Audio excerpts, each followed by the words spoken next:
Je lui dis, ah, Président, cher aîné, vraiment, vous êtes un grand enfant de notre continent, mais ce que vos équipes sont en train de faire n'est pas juste.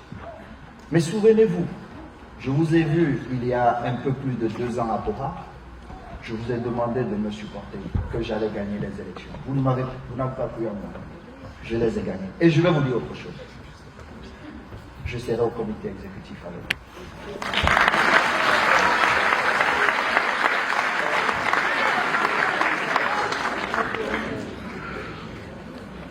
Et je suis arrivé au Caire où on ne m'attendait pas, on n'attendait que mes avocats. Je me suis défendu parce que c'était un tissu rempli de mensonges. Mais parti du Cameroun, incroyable, monté par des gens qui étaient proches, qui estiment que je dois gérer l'argent de l'Africa Foot comme si c'était ma poche. Si je ne les paye pas, ou si je ne les donne pas l'argent qui appartient à tous les footballeurs, je sais quand même les guerres que nous avons, les batailles que nous avons menées dans cette équipe nationale.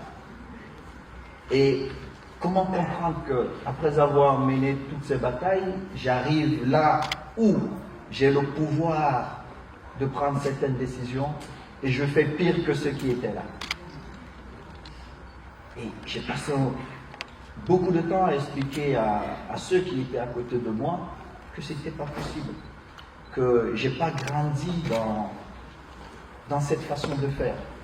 Mes parents n'étaient pas très riches, mais ils avaient cette fierté de dire « je ne prends pas la chose de l'autre ». Et nous avons grandi comme ça. Je n'ai pas besoin, et Dieu merci, je ne connais pas le sentiment de jalousie. Parce que c'est un mauvais sentiment. Je ne connais pas, je n'envie pas ce que l'autre a. Tout ce que je me donne comme défi, je vais chercher. Donc, j'arrive dans à la Confédération africaine de football. Merci beaucoup, madame. C'est pas oublié. Donne aussi les mouchoirs, c'est parce qu'il ouais, c'est chaud.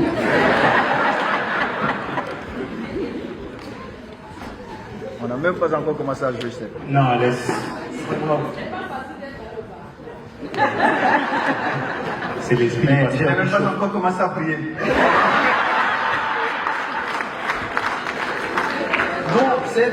Et puis je me suis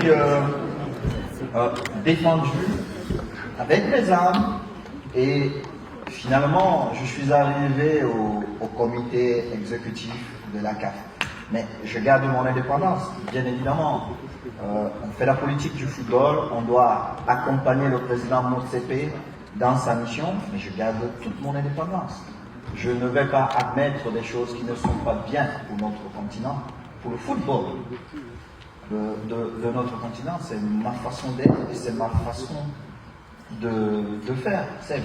J'ai une seule vie et je souhaiterais que quand j'aurai 65 ans et que je me serai retiré de la vie active, que les gens se disent, il y a un petit garçon qui est parti de Bogada et de Nouvelle, qui n'a pas fléchi, qui ne s'est pas abaissé quand il a eu le chantage devant lui, parce que je fonce toujours, je ne m'arrête jamais. Beaucoup plus quand je pense que nous avons raison. C'est vrai, tu fonces, tu t'arrêtes jamais. Je t'ai jamais vu vraiment, même une fois, t'arrêter. Mais à quel moment aujourd'hui, dis-moi, est-ce qu'il y a eu des moments où tu as douté de ce qui pouvait se passer, de ce qui pouvait arriver, et peut-être même de toi? Ceux qui doutent, c'est ceux qui ne se préparent pas assez.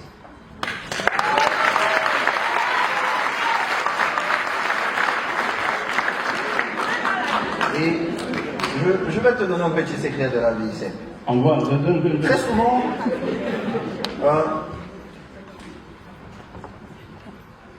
quand on prend des décisions, peut-être là j'ai eu l'AG de la Fédération camerounaise de football, nous avons pris certaines décisions qui ont été commentées. Mais les gens ne comprennent même pas ce qui est en train de se jouer.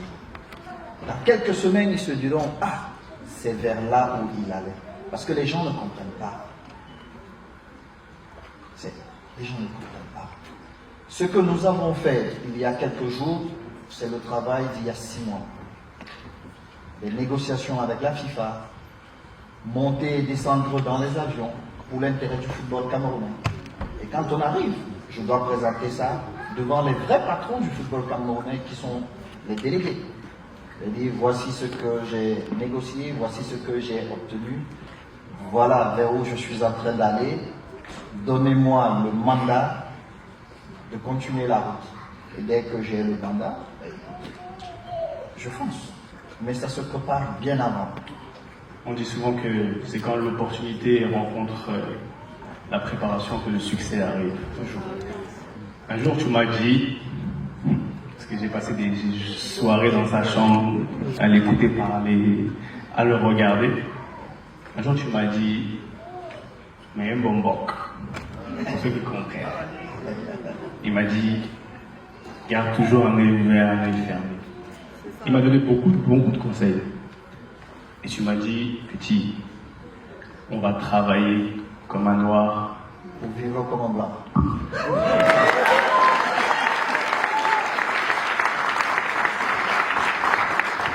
Ça veut dire. Écoute, Seb, j'ai beaucoup travaillé, plus jeune, comme footballeur. J'ai beaucoup travaillé.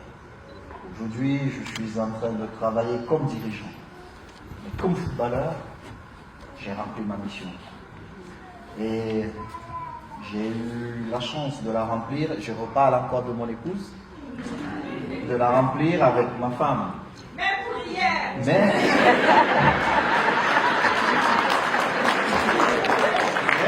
ce que vous n'avez pas remarqué, plusieurs footballeurs, quand ils arrêtent leur carrière, ils divorcent. On a vu, t'inquiète pas. Plusieurs. Nous sommes encore là. On est là. Même si on m'accuse de tout. Nous sommes là. Mais pourquoi, Seb? Parce que j'ai toujours su et j'ai toujours été convaincu que tout ce que j'ai obtenu, c'était grâce à elle. Et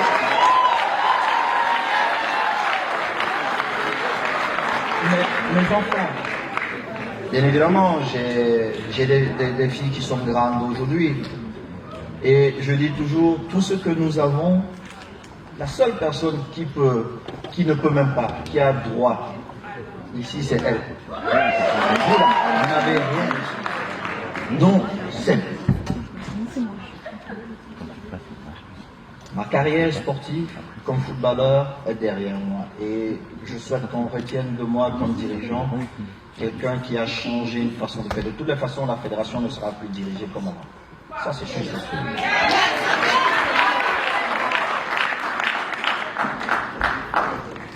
Et après, ma carrière m'amènera jusqu'où? On verra.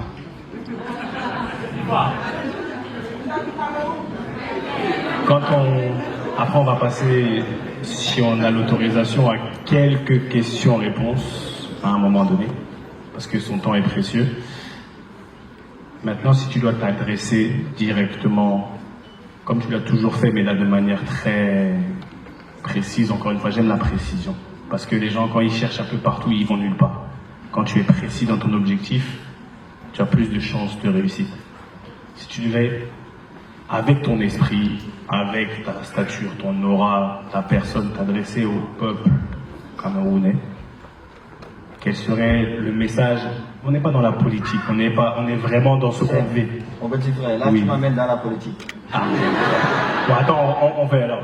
Comment tu... Non, Dis-moi. Écoute, il ne me revient pas à moi de m'adresser au peuple camerounais, mais parce que nous sommes en famille et parce que nous sommes encore très jeunes, nous avons le devoir de construire notre pays. Ce n'est pas facile, je peux vous dire. Déjà comme joueur, et une fois de plus, je te prends comme témoin, j'ai bagarré pour améliorer les conditions des joueurs camerounais. Je suis arrivé à la tête de la Fédération camerounaise de football. Jour après jour, on a un nouveau défi. Mais, je me dis que cette jeunesse qui est ici aujourd'hui, celle qui est à Bruxelles, celle qui est à Londres, celle qui est à New York, Washington, etc., etc., vous avez le devoir de revenir chez nous et qu'ensemble, qu'on construise notre pays. Personne d'autre ne pourra le faire à notre place. Ne restez pas en Europe ou aux États-Unis et derrière vos claviers et faire des commentaires. Non. Le Cameroun nous appartient tous.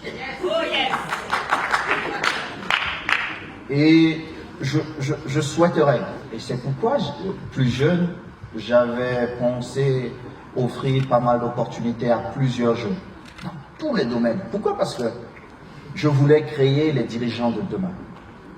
Des gens qui allaient arriver aux affaires avec une autre façon de faire les choses. J'ai réussi. J'ai réussi. Ils sont quelques qui sont leaders aujourd'hui dans plusieurs secteurs. Mais au-delà de cela, nous sommes nombreux ici dans cette salle. Et je pense vraiment que le temps que nous perdons derrière nos claviers, prenons ce temps pour construire notre beau Cameroun. Merci, Président. En tant que président de la fédération, j'ai parcouru tout le Cameroun en un peu plus de 3 ans. Le Cameroun est beau. Les gens veulent. Les gens veulent voir leurs conditions s'améliorer, ce qui est normal. Nous aspirons tous à ça. J'ai une charmante dame qui est dans la salle, qui fait la politique. Après, nous allons pousser nos leaders vers l'excellence. J'ai une charmante maman qui est ici, qui est journaliste. Et je me dis toujours, ne perdons pas notre jeunesse à ceux qui, pour des choses qui ne nous intéressent pas, chers frères et sœurs. Nous perdons beaucoup de temps, nous perdons notre jeunesse juste à critiquer les autres, sans être dans l'action de faire. J'avais dit une phrase que plusieurs personnes répètent très souvent. J'écris l'histoire, vous la commentez. Écrivez votre histoire et laissez cette petite minorité, parce que c'est vraiment une petite minorité, qui ne veut pas voir les choses avancer, qui n'accepte pas que les choses peuvent changer. Par contre, qui profite financièrement de ce que les autres font. Écrivez votre histoire. Nous avons ça en commun parce que votre histoire, elle est la mienne. Mon histoire, elle est la vôtre. Pourquoi? Parce que nous avons un seul grand amour qui est notre beau et cher pays, le Cameroun. Sango Passo. Bon, on va laisser place à, je sais pas combien. Maxi, 2 questions. Maxi, 2 questions. Just a suggestion, right? On se connaît un peu. Ce n'est pas la philosophie. Please, you have a grand frère. Be straight to the point, ask your question. Non, de toute manière, Pas de commentaire. toute question qui met qui que ce soit dans l'embarras, on passe. Just time to learn. There's a mic Il going n'y a on. pas de mauvaises questions, il n'y a que de mauvaises réponses. A question. Qui? Une question. Je vois la première main là-bas. C'est où? Il y a des gens en première micro là-bas. C'est ici. Ah, vas-y. Bonjour, vous m'entendez bien pour Brut et Rolling Stone Afrique. Alors ma question à Monsieur Samuel Eto'o, déjà c'est un honneur de vous recevoir et de vous avoir aujourd'hui. Dernièrement vous avez dit que vous ne souhaitiez plus toucher les indemnités de la FECAFOOT. Alors quelle signification il y a derrière ce geste? Parce que c'est un geste fort. Est-ce que vous pouvez nous répondre? Je ne l'ai pas dit dernièrement, je l'ai acté dernièrement. Ce qui est différent.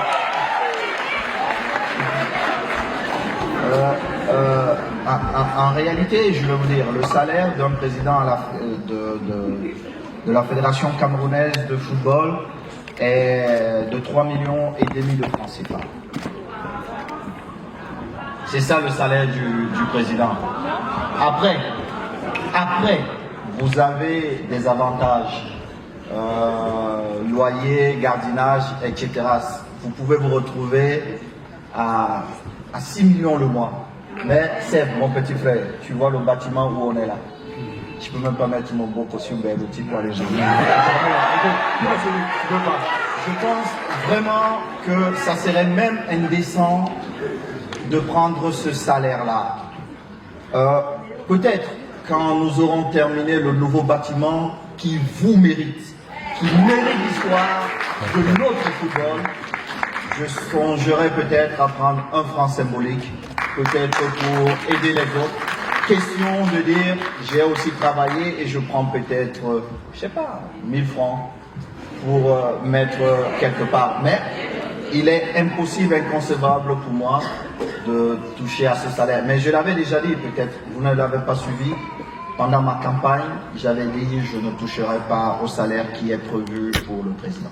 All right, thank you. Do you have a question? African Aviation Professional Association. J'ai pas une question, mais une doléance parce qu'on se retrouve en famille. Je suis dans mon domaine qui est l'aéronautique en Afrique. Je traverse les mêmes étapes que vous, mais je voudrais partager qu'en tant que Camerounais, on a un potentiel en chacun de nous et qu'on a tellement d'énergie, de diversité, que le Cameroun n'a pas besoin qu'on parle de nous, mais qu'à l'exemple de Samuel qui est là, de ce qu'il fait et de ce que chacun parmi nous, et surtout la diaspora qui pense qu'au Cameroun, ils n'ont pas de porte. Je ne suis pas de la diaspora, mais je vous parle aujourd'hui. Je suis née, j'ai étudié, je travaille au Cameroun et on fait des grandes choses. Donc si on peut rattraper ce temps et ensemble dans tous les domaines, que ce soit la santé, l'immobilier, l'informatique, rentrer dans nos propres villages comme je le fais chez moi, on sera plus grand.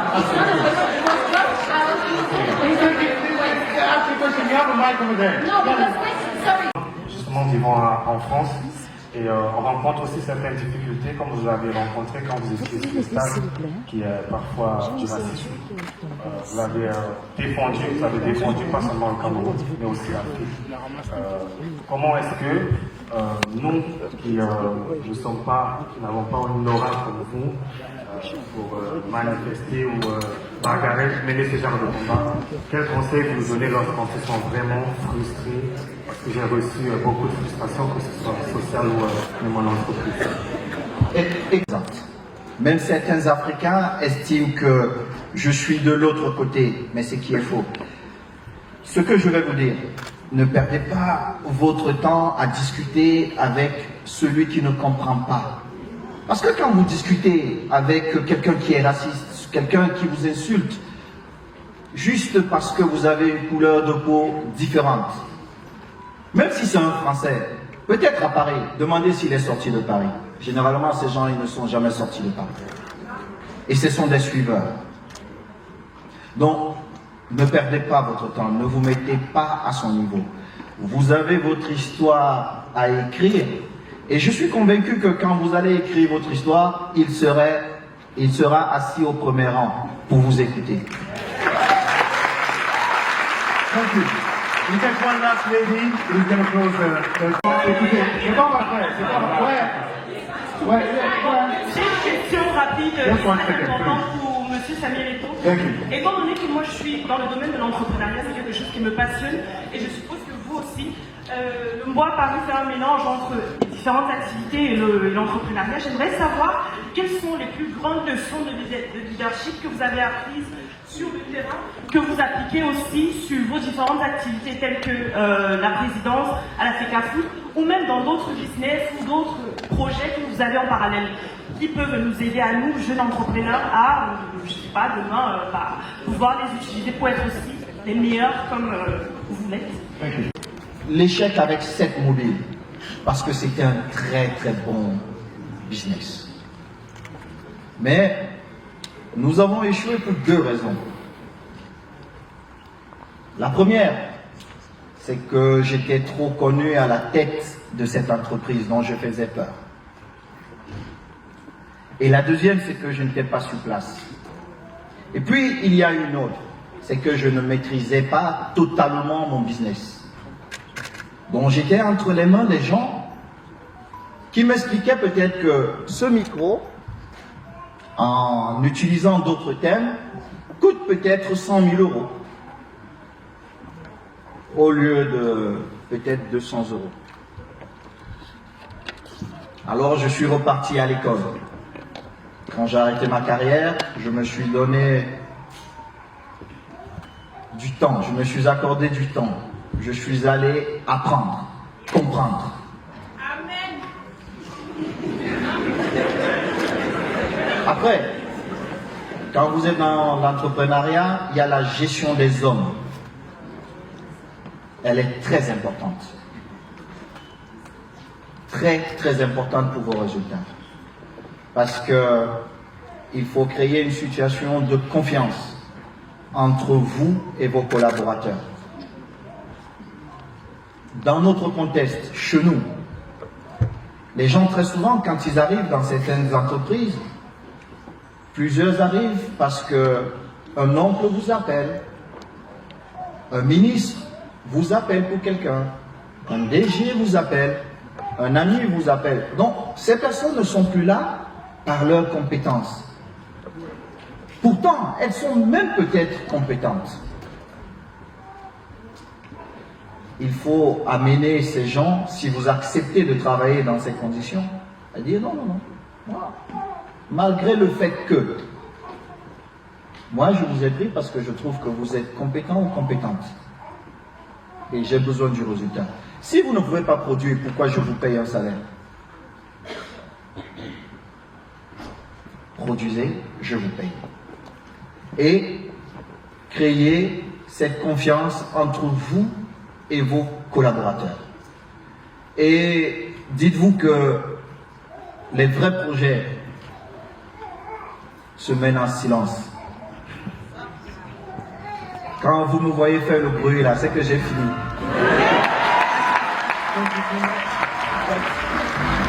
Give me 1 minute. Yeah, the lady. You have lived life for free. Hey, there we go. There we go. And we go to... Bonjour à tous, bonjour M. Samuel. Je suis Amanda Eljaoui, CEO du Prémédia Group et directrice générale du journal Le Messager. Alors, j'ai une question, mais comme on ne parlera pas de politique aujourd'hui, parce qu'on sait très bien que c'est un sujet qui dérange, on va... Qui dérange qui? Est-ce que M. Vincent permet qu'on parle de politique ou... Oui, écoutez, c'est notre histoire. Je pense qu'il y a des choses que nous ne pouvons pas exposer chez les autres, parce que nous sommes chez les autres, mais que nous pouvons débattre chez nous, et c'est normal. Le véritable problème, c'est qu'on ne débat pas sur des choses qui sont normales. Donc je vous écoute, que vous supportez le plus. ma charmante petite sœur. Posez votre question. Charmant grand frère. Posez votre question. Monsieur Samuel Eto'o est très actif sur les réseaux sociaux. Vous êtes le premier influenceur camerounais, vous le savez. Quel est le prénom ou le surnom que vous préférez, Pikiti, le pasteur ou le père? Président.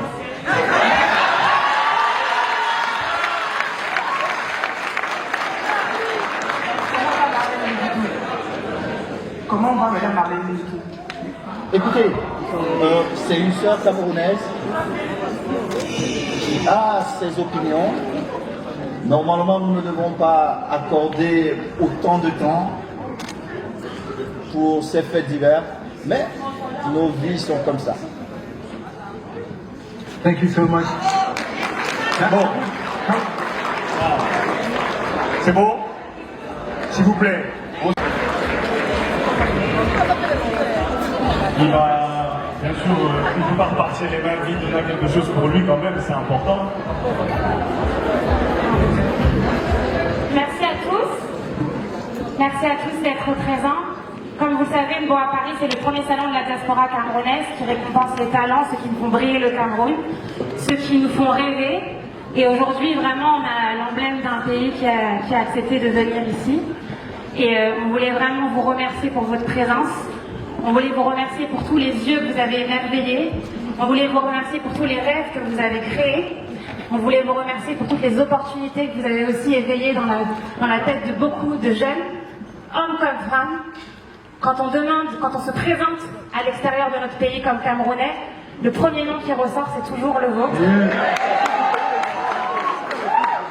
Samuel Eto'o, peu importe qu'on se trouve à Bangkok, comme vous le disiez, qu'on se trouve au Mexique, à Cuba ou ailleurs, c'est toujours Samuel Eto'o qui revient. Donc merci d'avoir fait briller le Cameroun comme jamais. Merci d'avoir réveillé tout ça. Regardez les gens qui sont regardent et qui sont levés devant vous. Que vous faisiez l'actualité ou non, que des personnes se permettent de vous poser des questions indélicates ou non, nous on vous remercie. On vous remercie, on vous valorise et on souhaitait vous remettre un prix aujourd'hui qui est le prix de l'excellence Bois Paris. Merci beaucoup.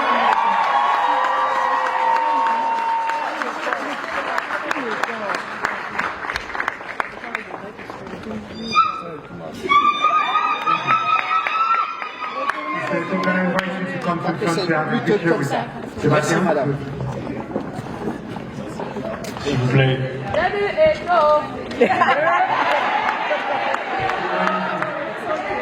Thank you so much. Can we please give a hand of applause for Samuel Eto'o? Je dois courir. Charmante sœur, je ne saurais partir sans vous dire merci. Vous vous souvenez de notre première rencontre dans la... On arrête la musique s'il vous plaît.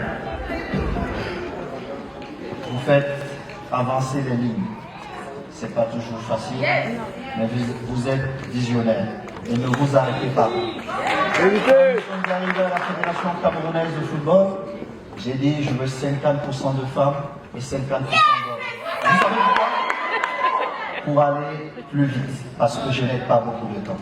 Et nous sommes allés trop loin. Alors, ma jeune sœur, avancez, continuez d'avancer et de faire avancer les lignes. Vous serez toujours là pour vous. S'il vous plaît, quand il va rester 2 minutes dans la salle, s'il vous plaît. Je sais que beaucoup de personnes vont vouloir prendre des photos, mais il doit partir, il doit aller supporter le Paris Saint-Germain à Munich ce soir. Non, encore une fois, s'il vous plaît, on applaudit pour le 9 Brigitte.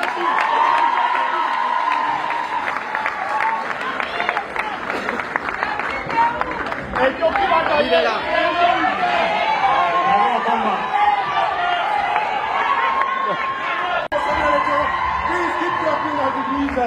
Thank you. Wow, amazing. Amazing. You can take your seats. Thank you.